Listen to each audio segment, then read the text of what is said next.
Welcome back to my YouTube channel. और आज हम देखने वाले हैं जेनु वेरम के बारे में, जिसे हम कहते हैं वो लेग्स। ठीक है, जेनु वेरम के अंदर क्या होता है कि जो आपके लेग्स होते हैं वो इस तरीके से दूर चले जाते हैं एट द नी लेवल्स, जहां पर वो डाइवर्जेंट हो जाते हैं, और एंकल के लेवल पर वो आपके अप्रोक्सीमेटेड हो जाते हैं। अप्रोक्सीमेटेड मतलब पास आ जाते हैं, और डाइवर्जेंट मतलब दूर चले जाते हैं। ठीक है, अब देखते हैं यहाँ पर कि जो हमारा नी है, जो हमारा नी वाला पोर्शन है, ये हमारा फीमर और ये हमारा हो गया टीबिया।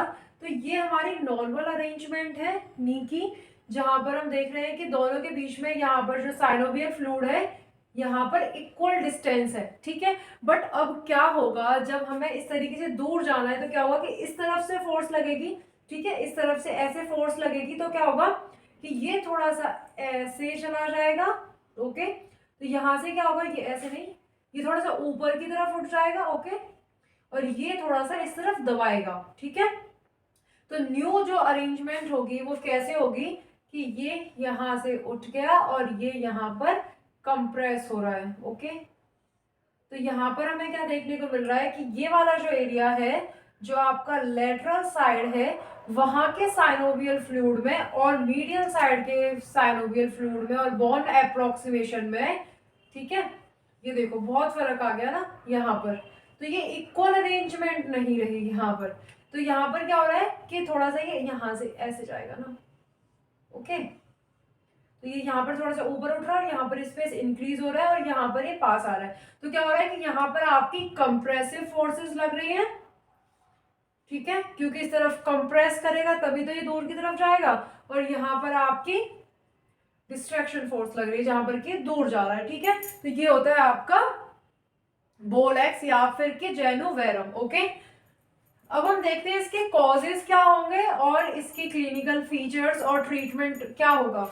ठीक है, तो इसकी जो हमें पता चल गया क्या होता है, जहां पर नीज जो है एबनॉर्मली डाइवर्जेंट हो जाती है, दूर चली जाती हैं, और एंकल्स अप्रोक्सीमेटेड हो जाते हैं, मतलब पास में आ जाते हैं। ओके, अब इसके कॉजेस क्या होंगे, तो अब हम देखते हैं इसके कॉजेस। कॉजेस क्या है, जेनेटिक फैक्टर। जेनेटिक फैक्टर की वजह से क्या होता है कि जैसे किसी की मदर, वो सेम रीजन कि जैसे किसी की मदर के अंदर रिलैक्सिटी के जो वो है हॉर्मोन्स, वो रिलीज होकर के आपके बेबी के अंदर आ गए प्लेसेंटा के बैरियर को तोड़ते हुए।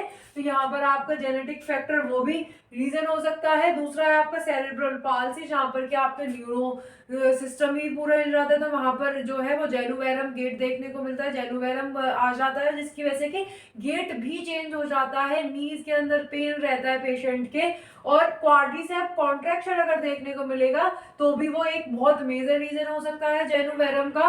और डेफिशिएंसी ऑफ विटामिन डी और कैल्शियम, ये दोनों चीजें हमारी बोन्स के लिए काफी जरूरी होती हैं। और जो बहुत सारे बच्चे जो मिल्क का इनटेक इम्प्रॉपर अमाउंट में करते हैं, उसकी वजह से हमें जो नीज होती हैं या कोई भी बोन जो होती है वो प्रॉपरली डेवलप नहीं हो पाती हैं, जिसकी वजह से कि आपको बोलेक्स देखने को मिल जाएंगे। ठीक है, अब इसके क्लिनिकल फीचर्स क्या होंगे। क्लिनिकल फीचर्स क्या होता है, जब आपके पास कोई पेशेंट आएगा तो आपको उसको क्लिनिक के अंदर क्या क्या उसके फीचर्स आपको देखने को मिलेंगे। सबसे पहले है कि ये बहुत अगली अपीयरेंस होता है। ठीक है, जब कोई बच्चा चलेगा या कोई भी हो तो वो बहुत एक अगलीनेस सी दिखाई देगी। मतलब जैसे जेनो वेलकम होता है तो उसके अंदर हमें थोड़ा कम पता चलता है। ठीक है, और लेकिन जब जेनोवेरम होगा तो उसकी अगली अपीयरेंस देखने को मिलेगी और गेट एबनॉर्मल हो जाएगा। ठीक है, ऐसे चलने का नॉर्मल हमारा गेट होता है वैसा नहीं रहेगा, गेट के अंदर वेल्डिंग गेट देखने को मिलेगा। और इनस्टेबिलिटी की अगर बात करते हैं, क्योंकि जो हमारा प्रॉपर कंपार्टमेंट है, ठीक है, प्रॉपर नी की जो अरेंजमेंट है वो चेंज हो चुकी है अब। तो यहाँ पर आपको क्या होगा कि इनस्टेबिलिटी हो जाएगी ना, जब वो चलेगा तो उसका जो प्रॉपर नी है वो सही से वर्क नहीं कर पा रहा है, तो इनस्टेबिलिटी की वजह से जो उसकी गिरने के चांसेस हैं वो बढ़ जाएंगे। ठीक है, और ये जैसे जैसे फोर्थ रीजन है progression with, this is sine for with. Okay, थोड़ा शॉर्ट फॉर्म्स का यूज कर लेती हूँ। ठीक है, तो प्रोग्रेशन जैसे जैसे एज इंक्रीज होगी वैसे वैसे जो वोलेक्स है वो और ज्यादा इंक्रीज होने लगेंगे। ठीक है, तो अब हम देखते हैं ट्रीटमेंट क्या होगा। ट्रीटमेंट होगा इसका मीडियल साइड शोज एलिवेशन, मतलब ये ऑर्थोटिक्स का काम होता है। ऑर्थोटिक्स का काम होता है, इसके अंदर क्या होता है कि आप ये जैसे पास में आ रखा है, ठीक है, मीडियल साइड क्या हो रहा है, कंप्रेशन हो रहा है। अगर आप मीडियल साइड के शूज को थोड़ा सा राइज कर देंगे, एलिवेट कर देंगे, तो उसकी वजह से आप की जो है वो थोड़ी सी अरेंजमेंट सही हो जाएगी, ठीक है। अगर अर्ली स्टेज नहीं है और सीवियरिटी बहुत ज़्यादा हो चुकी है तो वहां पर फिर आपको सर्जरी करनी पड़ेगी, जिसे हम कहते हैं ऑस्टेक्टोमी, ठीक है।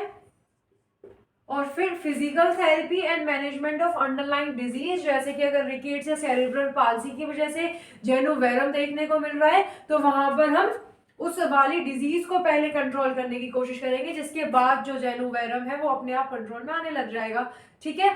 So thank you so much for watching my video, I hope समझ में आया होगा। Thank you so much.